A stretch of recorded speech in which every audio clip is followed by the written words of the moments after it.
শিয়ানা লোকে দিয়ে হ্যাঁ ঘরে ছিল তো। হ্যাঁ হ্যাঁ সে আবার দরজাটা হ্যাঁ ভেতরে কে নিয়ে গেছে, বাইরে শেখাতে বলছে। আর ওটা তো বাচ্চা ছেলেরা পারবে না।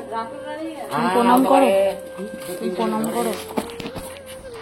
এটা হতে পারে তাহলে ওরাই করে। হ্যাঁ হ্যাঁ হ্যাঁ যাবে তোমরা সব ধারণ করো।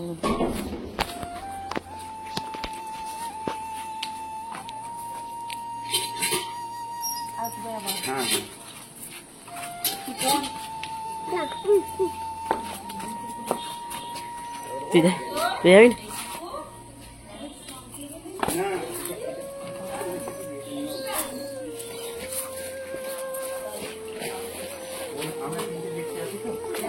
একজনকে যদি করি তাহলে করতে হয় না না না না ভালো জিনিস শুনুন, এটা শিক্ষাটা শিখাই আসবে আবার তাহলে। চলো আমরা তো যাচ্ছি, চলে যাচ্ছে বাবা, বাবাকে আমরা ছাড়তে যাচ্ছি সিপাহী চৌধুরী। আপনিও যাবেন নাকি ছাড়তে? না না, বিয়ায় চলে যাচ্ছে, বিয়ায় বিয়ায় চলে যাচ্ছে গো। দেখতে যে কিভাবে দুটো দিন কেটে গেল বুঝতেই পারলাম না। ছাড়তে যাচ্ছি, মনটা সত্যি খুব কষ্ট লাগছে। নিজের আপন বলতে তো কেউই আসে না, এই তোমরাই যখন আসো ভালোবাসার মানুষগুলো, তখন যেন মনে হয় না আমারও নিজের বলতে কেউ আছে। বাড়িতে যখন আত্মীয় স্বজন যখন আসে তখন মনে হয় আমারও যদি আত্মীয় স্বজন থাকতো, আমার বাবার বাড়ি থেকেও যদি কেউ আসতো, আমারও কত ভালো লাগতো, তাই না? তবে যে বাবা পেয়েছি না, বাবা সত্যিই খুব ভালো। আমাকে তো মেয়ে তো কি বলবো, জন্ম দিলেই যে মেয়ে হয় এটা কোনো ব্যাপার নয়। মানে যেন মনে হচ্ছে ওনার আমি সত্যিই জন্ম দেওয়া মেয়ে। এর আগেও দুই বাবাকে পেয়েছি, সেই দুই বাবাও কিন্তু আমাকে এতটাই ভালোবাসা দিয়েছে। গাড়ির পিছনে বসে যাচ্ছে আর আমি ওকে খালি বলছি, দেখো কার মতো দেখতে লাগছে বলো দেখিনি, পুরো আমাদের কলকাতার বাবার মতো দেখতে লাগছে না? বলছে তুমি ঠিকই বলেছো, আমিও সেই থেকে নোটিস করছি। আমি আবার জুম করে দেখলাম, তোমরা যদি কেউ কলকাতার বাবাকে দেখে থাকো তাহলে অবশ্যই জানতে পারো। আসতে দেরি আছে তাই বললাম চলো না, বাবাকেও আমাদের পাওয়া যায় না, একসাথে কোথাও বেরোনো হয় না, দুই বাবা যেহেতু আছে তো নিয়ে একটু চা খেয়ে আসি। দিয়ে আমাদের বাবা বললো না চল না শিবাইচন্ডী গিয়ে খাবো, তো বললো না চলো এখানে KFC-র ওখান থেকে চা খেয়ে আসে, আর একটু সুন্দর মুহূর্তও তৈরি। আমার বাবা চলে যাচ্ছে, তাই আমার বাবাকে এখানে চা খাওয়াতে নিয়ে এসছে। দেখো চটপটা টি। হ্যাঁ চলে যাচ্ছে, মন খারাপ হচ্ছে তো?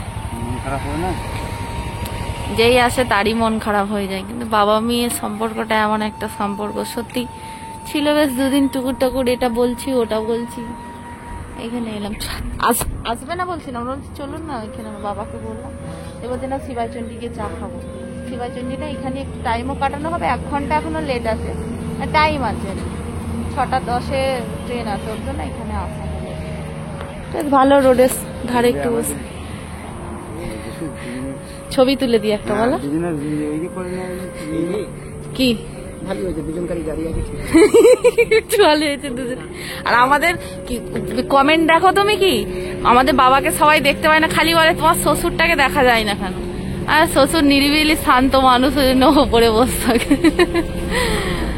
বাবা তো ওপরে থাকে বলে সবাই বলে, সবাইকে দেখতে পায়, তোমার শ্বশুরকে কেন দেখতে পায় না? বাড়িতে কি থাকে না? হলো না ইসরো থেকে, ওই পাড়ার যে 2 ভাই সায়েন্টিস্ট ছিল, নিউজে এসেছিল না, ওই যে ভেতরে বাড়ি। বাজলো কটা? 6:51, যে আগে দেখাচ্ছে, হয়তো এখান থেকে বোঝা যাচ্ছে না। আর এখন আসছে ট্রেন। হ্যাঁ, এর আগে একটা ক্যালোপিন চলে গেল, ওটা ছাড়া হয়ে গেল। ওই ট্রেনটার জন্য আমরা তাড়াতাড়ি বেরিয়ে এসেছিলাম, সবাই মিলে এখানে একটু বসলাম। ট্রেন আছে, এই 6:47 ছিল, 6:51 লেটে তো চলছে। ওই যে 6:51 বাজে। সময় হয়ে আসছে, বাবার কত মুখ ছোট বড়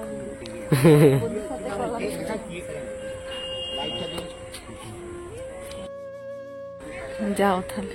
মন খারাপ হচ্ছে বাবার? না, আমাদের বাবার মন খারাপ হচ্ছে, বন্ধু চলে যাচ্ছে।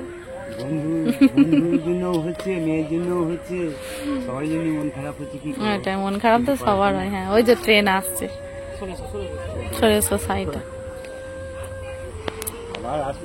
হ্যাঁ আবার আসবে, আবার যেদিনই মন খারাপ হ্যাঁ হবে। ওইটা টাইমে টাইমে যদি যেতে 45-50 ওই টাইমে টাইমে ট্রেন পেয়ে গেলে সকাল সকালই বাড়ি পৌঁছে যাবে, ঠিক টাইম টাইম। তুমি এর পরের বারে যখন আসবে না আমায় ফোন করবে যে কটায় ট্রেন আছে, আমায় জিজ্ঞাসা কর, বলে আমি বলে দেবো, সেই অনুযায়ী তুমি বেরোবে।